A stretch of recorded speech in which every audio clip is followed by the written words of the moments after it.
జరుగుతుంటాయి. మగవాళ్ళని మీరు కుక్కలతో పోల్చడం అనేది కరెక్ట్ కాదు. పోల్చిన వాళ్ళు ఎవరు? మీరు గౌరవనీయులు, మహనీయులు. సో మీరు కూడా మీరు ఒకసారి క్వశ్చన్ చేసుకోండి. ఆ బ్రిటిష్ రక్తం కొద్దిగా ఉండిద్ది, అందుకని అంత మాట్లాడు. అవి జీవాలే కదా, వాటికి కూడా ప్రాణాలే కదా. వాటిల్నేమో ఏదో కరిస్తే వాటి ప్రాణం తీసేస్తున్నారు, ఇక్కడ రేప్ చేస్తే వాడిని మాత్రం వదిలేస్తున్నారు. మరి నిజమే. ఆయన సొసైటీలో ఎన్నో ఉన్నాయి ప్రాబ్లమ్స్, అన్ని వదిలేసి పెద్ద పెద్ద వాళ్ళు వచ్చి కుక్కల మీద పడ్డారు. ఏందన్న పరిస్థితి? ఏం చదువుతావు? ఏం మంచి అంటావా చెడు అంటావా? అంటే మీరు అడిగిన క్వశ్చన్ కుక్కల మీద పడ్డారనే వాళ్ళు కుక్కలు పాజిటివ్గా అంటున్నారా నెగిటివ్గా అంటున్నారా? మీరు కరెక్ట్ క్వశ్చన్ అడగలేదు నన్ను. కుక్కలు ఉండాలి మీటింగ్ కూడా మాకు అట్టగా ఉందన్న, అర్థం అంటే కుక్కలు ఉండాలంటున్నారా, కుక్కలు ఉండకూడదు అంటున్నారా? నా వర్షన్కి వచ్చేసరికి అయితే నేను చెప్పేది ఏంటంటే చాలా అయిపోయినాయండి, విపరీతంగా కుక్కలు అయిపోయినాయి. ఎక్కడ చూసుకున్నా కూడా మనం ఒక చోటుకి వెళ్తే మనుషుల కంటే ఎక్కువ కుక్కలు ఎక్కువ కనిపిస్తున్నాయి. చాలా ప్రాబ్లమ్స్ ఫేస్ చేస్తున్నాం మనం బయట. ఒక మనిషిని రీసెంట్గా చూసింది మా ఇంటి దగ్గరే, ఒక కుక్క ముగ్గురిని కరవడం జరిగింది. వాళ్ళు ఇప్పటికీ ఆ డ్యామేజ్తో వాళ్ళు కోలుకోలేకపోతున్నారు. మరి ఈ మున్సిపల్ వాళ్ళు ఏం చేస్తున్నారు? మేము చాలాసార్లు కంప్లైంట్ చేయడం జరిగింది. ఈ మున్సిపల్ వాళ్ళు ఏం చేస్తున్నారో అర్థం కావట్లా. అలాంటి కుక్కల్ని పెంచి విపరీతంగా రోడ్ల మీద వదిలేస్తే వాళ్ళు కాదు కదా ఎఫెక్ట్ అయ్యేది, జనాలలో బ్రతుకుతున్న వాళ్ళు, జనాలు ఎఫెక్ట్ అవుతున్నారు. ఆ కుక్కల్ని తీసుకెళ్ళిపోయి ఎక్కడ అడవిలను వదిలేయండిరా బాబు అని రిక్వెస్ట్ చేస్తున్నాం మేము మున్సిపల్ వాళ్ళని. ఇప్పటి వరకు ఒక్కరు కూడా పట్టించుకున్న పాపాన పోలా. నేను ఒకటే చెప్తున్నానండి, కుక్కలు మాత్రం ఉండకూడదు. ఆ కుక్కల్ని పెట్టుకొని ఈ జనాల మీదకి పంపించేసి అవి బాగా ఏంది, జనాలు కూడా చెత్త ఎక్కడ పడితే అక్కడ పడేస్తున్నారు. నాన్ వెజ్ తింటున్నారు, ఆ నాన్ వెజ్ బొక్కలు రోడ్ల మీద పడేస్తున్నారు. అరే మరి మీ ఇంట్లో చెత్త కుండీలు లేవా, లేకుంటే చెత్త వ్యాన్లు రావట్లేదా? మాకు అర్థం కావట్లా. మీరైతే పోయి చెప్పేసి మీరు తిన్న తిండిని బయట వేయలేరు కదా, మీరు తినే తిండిని ఆ కుక్కలకు అలవాటు చేస్తున్నారు. ఏదో పెద్ద సమాజ సేవ చేస్తున్నాం మేము, సమాజంలో పెద్ద ఇంతకంటే పెద్ద ఏమంటారు అన్నదానం లాంటిది కుక్కలకి బొక్కలు దానం చేస్తున్నాం అని చెప్పేసి అనుకుంటున్నారేమో, కానీ దానివల్ల చాలా పాయిజన్ అవుతుంది. అవి తిని కుక్కలు ఆ బొక్కల కోసం మీ ఇంట్లో ముంగడికి వస్తే మంచిగా ఉన్న వాళ్ళ ఇంట్లో ముంగడి కూడా వచ్చి ఆ కుక్కలు ఆ బొక్కలు కావాలని ఎగబడుతున్నాయి. కరిచి వెళ్ళిపోయిన తర్వాత పాయిజన్ అయ్యేది, ఎఫెక్ట్ అయ్యేది జనాలకి. కాబట్టి మీ ఇంట్లో చెత్త కుండీలు ఉంటాయి, ఆ చెత్త కుండీలలో ఆ బొక్కలు పడేసుకోండి. మీరు తిన్న తిండిని దాచిపెట్టుకొని తినండి, కానీ బజార్లో వేయకండి. ఇలాంటి కుక్కలను అలవాటు చేయడం వల్ల చాలా అయిపోతుంది. ఒక కుక్క వల్ల చాలా 10 కుక్కలు వస్తున్నాయి. రోడ్ల మీద నిద్రపోవడానికి కానీ బయట తిరగడానికి కానీ చిన్న పిల్లల్ని పట్టుకుంటున్నాయి కుక్క పిల్లలు. వాటికి ఏం తెలుసు చిన్నమా పెద్దమా అని చెప్పేసి కుక్కలు మూగజీవులని మనం ముందే చెప్తున్నాం. మళ్ళీ ఇంకొకటి ఏంటంటే సెంటిమెంట్, మూగజీవులని మనం కాపాడాలి, ఈ మూగజీవులని మనం రక్షించాలి అని చెప్పేసి స్లోగన్స్ వస్తుంటాయి. మళ్ళీ దానివల్ల ఎఫెక్ట్ అయ్యేది మీరు ఏసీ రూమ్లలో పడుకొని పెద్ద అపార్ట్మెంట్లలో వండుకొని 40,000 కుక్కను తెచ్చుకొని సాదుకున్న వాళ్ళకి మీకు తెలియదమ్మా కుక్కల బాధ ఏందనేది. స్లమ్ ఏరియాలలో ఉండి చిన్న అపార్ట్మెంట్స్లలో చిన్న రూమ్లలో బ్రతుకుతున్న మాకు తెలుస్తుంటుంది ఆ కుక్కల వల్ల ఎంత నష్టం జరుగుతుంది, ఎంత కష్టపడుతున్నామని చెప్పేసి. మీరు ఏంది ఏసీ రూమ్లో పట్టేసి కూర్చొని మూగజీవులను హింసించకూడదు అని చెప్పేసి ఒక పదం వదిలేస్తారు మీరు, కానీ ఎఫెక్ట్ అవుతుంది మా మీద. మీరు వచ్చి రోడ్ల మీద తిరగండి. రాత్రిపూట బైక్ మీద బయటికి వెళ్తే 4 కుక్కలు మా ఎంట పడతాయి. రండి ఒకసారి మేము ఉన్న ఏరియాకి రండి, చూపిస్తాం. మీరందరూ మున్సిపల్ ఏరియా వాళ్ళు ఏ విధంగా దాని మీద యాక్షన్ తీసుకోవాలని నిజంగా ఇది కరెక్ట్గా మాట్లాడాలనుకున్నాను నేను దీని మీద. ఇది మాత్రం పక్కా అండి. మీరు కుక్కలు అనేది చాలా ఇబ్బంది పడుతున్నాయి. ఏవి పెట్టినా పెట్టకపోయినా ఈ కోతులు అనేటివి ఊర్లలో, కుక్కలు అనేటివి ఇవి చాలా ఇబ్బంది పెడుతున్నాయి. జనాలు చాలా వీటికి ఎఫెక్ట్ అవుతున్నారు. ఎవరికి ఏం చెప్పుకోలేకపోతున్నాం, ఎందుకంటే ఎవరం ఏం చేయలేమో అని చెప్పేసి అంటున్నారు. ఎవరు ఎందుకు చేయలేరండి? మీకు ఓట్లు వేసాం, వార్డ్ కౌన్సిలర్స్ ఉన్నారు, సర్పంచ్లు ఉన్నారు. మీరు అందరు తీసుకెళ్లి వాటిని ఎక్కడైనా వదిలేయండి. వాటికి సర్జరీ చేసి వదిలేస్తున్నారు కదా, పందులను కనుక ఇంత ముందుకి తీసుకెళ్లిపోయి వాటిని కోసి పడేస్తున్నారు. వీటి కూడా కోసి పడేయండి, అవసరం లేదు. కుక్కలు అనేటివి లేకుండా మేము బతకగలం. కానీ ఇప్పుడు కుక్కలకి మగవాళ్ళకి సపోర్ట్ పలికినట్టు మగవాళ్ళని వదిలేస్తున్నారు. మగవాళ్ళు అన్ని తప్పులు చేసినా వాళ్ళను స్వేచ్ఛగా వదిలేస్తున్నారని అంటున్నారు మేడం గారు. మరి అది అంతమంటే కరెక్ట్ అంటారు? ఆడవాళ్ళు తప్పు చేయట్లేదు అండి. మరి ఆడవాళ్ళని ఆడకుక్కలు లేవా? మగ కుక్కలే ఉన్నాయా?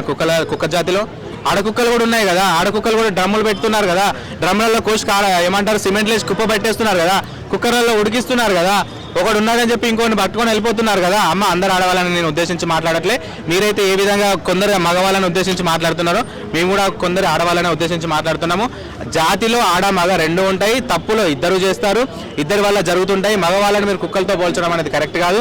పోల్చిన వాళ్ళు ఎవరు? మీరు గౌరవనీయులు, మహనీయులు.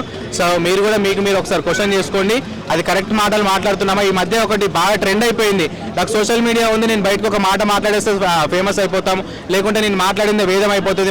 మా వెనుక 4 గొప్ప వాళ్ళు ఉన్నారు, మేము ఏం మాట్లాడినా చూసుకుంటాము, మళ్ళీ వచ్చి సోషల్ మీడియా ముందు మళ్ళీ 4 కన్నీరు చుక్కలు కార్చేస్తాము అని అనుకుంటున్నారు తప్ప. కానీ మీరు మాట్లాడే విషయం ముందు, మీరు వదిలే ముందు ఆ వీడియోలలో మీరు మాట్లాడుతున్నది ఏంటి, ఏ విధంగా పోతుంది చూసి మాట్లాడండి. మగవాళ్ళని అంటే మాత్రం ఊరుకునేది లేదు. ఆడవాళ్ళు కూడా తప్పులు చేస్తున్నారు, చూపిస్తాం మేము కూడా. ఓకే సార్, అట్లాగే గవర్నమెంట్ పరంగా కూడా పోలీసుల పరంగా కూడా వాళ్ళని పట్టుకుంటున్నారు, శిక్షలు వేస్తున్నారు, కఠినమైన శిక్షలు జరుగుతున్నాయి. కానీ ఇట్లాంటి వాళ్ళు మాట్లాడటం వల్ల వాళ్ళు స్పందించాలి కదా, గవర్నమెంట్ అధికారులు కానీ పోలీసులు కానీ ఎందుకు స్పందించట్లేదు? ఇక స్పందించాలి అనుకుంటే ఫస్ట్ జనం మనం స్పందిస్తే కదండి పోలీసు వాళ్ళు స్పందించేది. తప్పు జరుగుతుందంటే మనమే పక్క నుంచి వెళ్ళిపోతున్నాం. అక్కడ తప్పు జరుగుతుందా బాబు అని 100కి డయల్ చేసే వాళ్ళు ఎంతమంది ఉన్నారు ఈ రోజులలో? రోడ్డు మీద తప్పు జరుగుతున్నప్పుడు చూస్తూ వెళ్ళిపోతున్నారు, కొంతమంది వీడియోలు తీసుకుంటున్నారు వెళ్ళిపోతున్నారు. కానీ 100కి డయల్ చేసి ఆ తప్పు జరగకుండా, ఆ గొడవ జరగకుండా ఎంతమంది ఆపుతున్నారు? జనాలను మనం స్పందించినప్పుడు బయట పోలీసు వాళ్ళు ఎలా స్పందిస్తారు? వాళ్ళకి ఎలా తెలుస్తుంది? వాళ్ళ పనులలో వాళ్ళకు ఉంటాయండి. ఈ రోజుల్లో ఇచ్చిన పనులు ఎవరు సరిగా సవ్యంగా చేయట్లేదు పోలీసులు. ఏంది వాళ్ళకి చలనలు రావాలి, హెల్మెట్ పెట్టుకోవడానికి 250 రూపాయలు చలన వేయాలి, రోడ్ల మీద పోతుంటే నైట్ రైడ్స్ చేస్తుంటే వాడిని పట్టుకోవాలి, 1000 రూపాయలు చలన అని చెప్పేసి ఉన్నాయి తప్ప. కానీ ఇలాంటివన్నీ ఏ పోలీసు మా అధికారులు కానివ్వండి ఇంకెవరు కూడా స్పందించట్లేదు. ఓకే సార్, అట్లాగే వాళ్ళకు మీడియా ఆయన కూడా ఎదురు తిరిగి ఒక క్వశ్చన్ అడిగాడు. మరి ఆమె రెస్పాన్స్ కూడా రియాక్షన్ గా ఉంది. మరి ప్రతి చోట ఇట్లాగే జరుగుతుంది. ఏదైనా క్వశ్చన్ అడగాలన్నా కానీ మీడియా వాళ్ళు బాగా భయపడుతున్నారు. మరి దాని గురించి మీరేమంటారు? భయపడాల్సిన అవసరం లేదండి, మనకు అడిగే హక్కు ఉంది. తనకు చెప్పే అవసరం లేకపోవచ్చు, కానీ అడిగే హక్కు మనకు ఉంది. మనం అడగాలి, చెప్పని ఎక్కువండి. క్వశ్చన్ వేయకుండా ఏ విధంగా తెలుస్తుంది? జనాలకి ఒక మాట వదలాలి అంటే ఫస్ట్ మీడియానే కదా. తప్పు అయినా ఒప్పు అయినా కానీ చూపించేది ఎవరు? మీడియా వాళ్ళు. కాబట్టి మీడియా వాళ్ళు ఎవరికి ఏం భయపడాల్సిన అవసరం లేదు. అది సీఎం అయినా పిఎం అయినా మనం క్వశ్చన్ చేసే రైట్స్ ఉన్నాయి, క్వశ్చన్ చేయాలి. జనాలు అందరూ వచ్చేసి డైరెక్ట్ అడగలేరు, వాళ్ళు అడగలేక మీడియా వాళ్ళు ఉన్నారు కాబట్టి మీడియా వాళ్ళు అడుగుతున్నారు అని చెప్పేసి జనాలు నమ్ముతున్నారు. కాబట్టి మీడియా వాళ్ళు క్వశ్చన్ చేయాల్సిందే, ఎవరు అని కూడా భయపడాల్సిన అవసరం లేదు. Thank you sir. కుక్కలు ఏంటంటే చిన్నపిల్లలకి అరవడం, సో వాళ్ళకి చాలా ఇబ్బంది అవడం, రీసెంట్గా ఒక చిన్న బాబు కూడా చనిపోవడం, ఇవన్నీ కూడా చూస్తున్నాం కదా. అయితే రీసెంట్గా అంటే ఈ రోజే రేణుదేశాయ్ గారు ప్రెస్ మీట్ పెట్టారు. సో అంటే ఒక్క కుక్క కరిస్తే చాలా కుక్కల్ని శిక్షిస్తున్నారు, సో వెంటనే వాటికి శిక్ష అనేది వేస్తున్నారు. మరి మన దేశంలో చాలామంది అత్యాచారాలు చేసిన వాళ్ళకి మాత్రం శిక్ష అనేది పడట్లేదు. సో ఎందుకు మీరు ఇట్లా చేస్తున్నారు, వాటికి ఒక న్యాయం వీళ్ళకి ఒక న్యాయం అన్నట్టు ప్రెస్ మీట్లో కొంచెం అగ్రెసివ్గా మాట్లాడారు. దీని గురించి మీరు ఏమంటారు? అసలు ఆమె కొద్దిగా బ్రిటన్ దేశాల్లో ఎక్కువగా ఉంది కాబట్టి కుక్కల మీద ప్రేమ ఉందేమనమ్మా. మన భారతదేశాన్ని పట్టిన మొదటి శని బ్రిటిష్ వాడు వెళ్తా వదిలింది ఏదో తెలుసమ్మా, కుక్క, వీధి కుక్క. ఆ వీధి కుక్కను వదిలి వెళ్ళడం వల్ల చాలా ఇబ్బందులు పడ్డారు, ఎన్నో రోగాలు వచ్చినాయి, ఆ ట్యాబ్లెట్లకు అలవాటు పడ్డారు. ఒక ట్యాబ్లెట్ వాతావరణం అనేది ఆ వైద్యుడు మనకు అప్పగించి వెళ్ళారమ్మా. కానీ వాటి మీద ఇప్పుడున్న డబ్బులు ఉన్న వాళ్ళు ఉంటారు చూసావా, జనం మీద ఖర్చు పెడతాం ఇష్టం లేని వాళ్ళు, కుక్కల మీద ఖర్చు పెట్టే వాళ్ళు చాలా మంది ఉన్నారు. వాళ్ళు ఏం చేస్తున్నారంటే ఆ ముసలితత్వం అయిపోయిన తర్వాత వాళ్ళ వారసత్వం అనేది వాళ్ళని రోడ్ల మీద వెళ్ళేస్తున్నారు. ఆ కుక్కలు మటన్ చికెన్ తిన్న ఆ కుక్కలు ఏం చేస్తున్నాయి, వీధిలోకి వచ్చి చిన్న పిల్లల మీద పడుతున్నాయి. దానివల్ల చాలా ఎఫెక్ట్ అవుతుంది. ఓకేనా? ఏంటంటే చాలా పట్టుకుంటున్నారు, వీధి కుక్కలకి ఇంజక్షన్లు ఇస్తున్నారు, చర్యలు తీసుకుంటున్నారు. కానీ ఇక్కడ బయటకు వచ్చిన కుక్కలు కనపడవు కదమ్మా. వాటి వల్ల ఇటు కుక్కలు పట్టుకునే గవర్నమెంట్ అధికారులు కూడా ఇబ్బంది పడుతున్నారు. దానివల్ల సొసైటీలో చాలా నలిగిపోతుంది. కుక్కలకి జనానికి ఆమె పెట్టిన మీటింగ్ అనేది సామాన్యం కాదమ్మా. ఒక ప్రాణం విలువ తెలిసింది దేశం ఏదంటే మొట్టమొదటి దేశం మన భారతదేశం అని గర్వంగా చెప్పుకోవచ్చు. ఒక ప్రాణం విలువ తెలిసింది. ఓకేనా? ఒక ప్రాణం తీయాలంటే 1కి 10 సార్లు ఆలోచిస్తారు మన గవర్నమెంట్ కానీ ఏదైనా కానీ. అట్లాంటి మన సొసైటీలో నలిగిపోతున్నారు. అందరూ కరెక్టే, ఆడాలు నలిగిపోతున్నారు, చర్యలు తీసుకుంటున్నారు, ఎవరిని వదిలిపెట్టలేదు కమ్మా.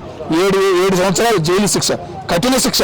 ఆడ జరిగిన దాన్ని బట్టి ఆడికి ఎంత నరకం చూపిస్తున్నారు అనేది జైలుకి వెళ్ళి చూడమని ఆమెని తెలిసిద్దమ్మా. అది ఇంకా రిపోర్టర్ల మీద ఫైర్ అయ్యారు కదా, అదే ఆమె మరి ఆడాల పరంగా ఫైర్ అయిందో మరి కుక్కల పరంగా రిపోర్టర్ అన్నాడు అని చెప్పి కరెక్టేనమ్మా, మాట్లాడు కదా, ఇక్కడికి వచ్చి మాట్లాడండి అని చెప్పి ఆయన మాట్లాడు, దానికి ఆమె ఫైర్ అయిపోయింది. ఏసీలో ఎవరు కూర్చుంటున్నారు, మీరు ఇంతవరకు ఎవరికైనా సాయం చేసిరా, ఫుడ్ పెట్టిరా, ఏదైనా ఆర్పన్కి పోయిరా, వృద్ధాశ్రమానికి పోయిరా, పిల్లలకి ఏమైనా హెల్ప్ చేశారా? సో వాళ్ళని ఎప్పుడు సొసైటీలో ఆమె కనపడలేదమ్మా. ఎప్పుడు అట్లాంటి సేవలు చేయడం కానీ అట్లాంటివి చేయడం కూడా ఎప్పుడు మేము చూడలేదు సొసైటీలో అయితే. ఓకేనా? మళ్ళీ ఈ రీసెంట్గా కుక్కల మీద ఎందుకు వచ్చిందో మరి తెలియదు. ఆ ఏరియాలో ఏమైనా కుక్కలను పట్టుకెళ్ళారో తెలిసిందే, అందుకని ఆమె బయటకు వచ్చిందా. కుక్కల పైన చేస్తుందా? మరి దాన్ని ఎఫెక్ట్ ఉంటుందమ్మా. కొద్దిగా హైదరాబాద్లో చర్యలు మొదలైనాయమ్మా. ఎందుకంటే ఈ మధ్యకాలంలో చిన్నపిల్లల మీద చాలా జరిగినాయమ్మా. దగ్గర పోయిన సంవత్సరం 4-5 వీడియోలు చూసాం. దానికి తగ్గట్టు బోన్లు పెంచారు. మన హైదరాబాద్లో కూడా దగ్గర 4-5 వ్యాన్లు ఎగస్ట్రా వచ్చినాయి. ఇంతకుముందు వీధికి 1-2 అప్పుడు అక్కడక్కడ కనపడేవి, కానీ ఇప్పుడు 4-5 వ్యాన్లు ఉన్నాయి ఒక్కొక్క దానిలో సంబంధించి. కంపల్సరీగా అటువంటి జరిగినాయి అంటే కంపల్సరీగా చుట్టుపక్కల ఉన్న కుక్కలన్నిటికీ ఇంజక్షన్లు ఇవ్వడం, చర్యలు అనేది తీసుకోవడం కూడా జరుగుతుందమ్మా. అంటే ఒక్కటి కుక్క చేసిన దానికి అన్నిటికీ శిక్షించడం కరెక్ట్ కాదు కదా అని అంటుంది ఆవిడ. సో దీని గురించి మీరు ఏమంటారు? జరగబోయేది ఒక కుక్క అనుకోవద్దు, ఎన్నో కుక్కలు పెరిగిపోతున్నాయి. ఒక కుక్కను చూసి ఒక కుక్క తయారవుతుందిగా. ఇప్పుడున్న సొసైటీలో ఒక కుక్కను చూసి ఒక కుక్క తయారవుతుంది. కాబట్టి చర్యలు తీసుకోవడం అనేది కరెక్టే. అది మనుషులు కూడా చర్యలు తీసుకోవాలంటే ఎట్లా కుదురుద్ది? మనుషులకి నువ్వు కుక్కలకు పోలిక పెడితే ఎంత మటుకు నాది? ఇట్లా పెట్టే కదా బ్రిటిష్ వాళ్ళు 200 సంవత్సరాలు పరిపాలించింది. ఆ బ్రిటిష్ రత్నం ఏదో కొద్దిగా ఉండిద్ది, అందుకని అంత మాట్లాడుండిద్ది అంతే. రేణు దేశాయ్ గారు ఈరోజు ప్రెస్ మీట్ పెట్టి అంటే కుక్కలు అంటే ఒక్క కుక్క కరిస్తే చాలా కుక్కల్ని శిక్షిస్తున్నారు, సో వాటిని చంపేస్తున్నారు, చాలా మంది అత్యాచారాలు చేస్తున్నారు, వాళ్ళకి మాత్రం శిక్ష పడట్లేదు, సో ఎందుకు ఇట్లాగా కుక్కల మీదే చేస్తున్నారు అని చెప్పేసి కొంచెం అగ్రెసివ్గా మాట్లాడారు. దీని గురించి మీరు ఏమంటారు? ఆమె ఆక్రోశంలో ఒక భావం ఉంది. ఖచ్చితంగా ఆమె ఆడబిడ్డల పక్షాన్ని నిలబడాలని తపన పడుతున్న సంగతి అర్థమవుతుంది. కానీ భారత శిక్షా స్మృతి, భారత రాజ్యాంగం ప్రకారం శిక్ష అనేది వెంటనే అమలు చేసేటువంటి అధికారం ఏ కోర్టులకి లేదు. పూర్తిగా విచారణ జరిపి అందులో న్యాయాన్యాయం ఎంతవరకు ఉంది ఏమిటనేది తేల్చి చెప్పేసరికి వాళ్ళు ముసలి కూడా అయిపోతున్నారు. ఒక కేసు 10 సంవత్సరాలు 20 సంవత్సరాలు 30 సంవత్సరాలు నడుచుకుంటూ పోతుంది. మరి అలాంటప్పుడు న్యాయం ఎక్కడ జరుగుతుంది? దీన్ని మన రేణు దేశాయ్ గారు చెప్పినట్టు వెంటనే శిక్ష పడాలంటే భారత శిక్షా స్మృతిని రాజుకు తిరగరాయవలసిన అవసరం ఉంది. అది ఇప్పట్లో జరిగే పని కాదు. ఏదేమైనా ఆడబిడ్డల పట్ల అమానుషంగా ప్రవర్తించి ఆడబిడ్డలను మానభంగాలు చేసి దుర్మార్గంగా చంపేసే దుర్మార్గులు మాత్రం తగిన శిక్ష పడాలని ప్రతి ఒక్కరూ కోరుకుంటున్నారు. ఖచ్చితంగా శిక్ష పడాలి కూడా. కానీ మన కోర్టుల్లో జాప్యం వల్ల ఈ మానవ మృగాలు మారటం లేదు. నువ్వు వెంటనే శిక్ష పడితే ఖచ్చితంగా భయం అనేది వస్తుంది. వెంటనే శిక్ష పడదు. ఏదో జాప్యం జరిగి 10 సంవత్సరాలకు 20 సంవత్సరాలకే శిక్ష పడితే ఈ లోపల వాడు అన్ని చేసేసి మరొక దుర్మార్గుడుగా మారిపోయి మా సమాజానికి ప్రమాదంగా మారుతున్నారు. కాబట్టి ఆదిలోనే దాన్ని తుంచేయాలంటే శిక్షాస్మృతిని మార్చవలసినటువంటి అవసరం ఉంది.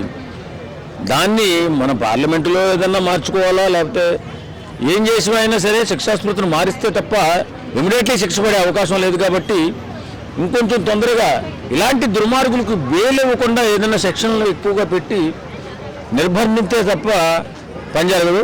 కాబట్టి కుక్కలకి మనుషులకి పోల్చకూడదు. కుక్కలు ఏంటంటే మూగజీవాలు, వాటిని ఎలా శిక్షణ కూడా పట్టించుకునేవాడు ఉండడు. ఏదో కొంతమంది సామాజిక కార్యకర్తలు ఏదో బాధపడుతుంటారు.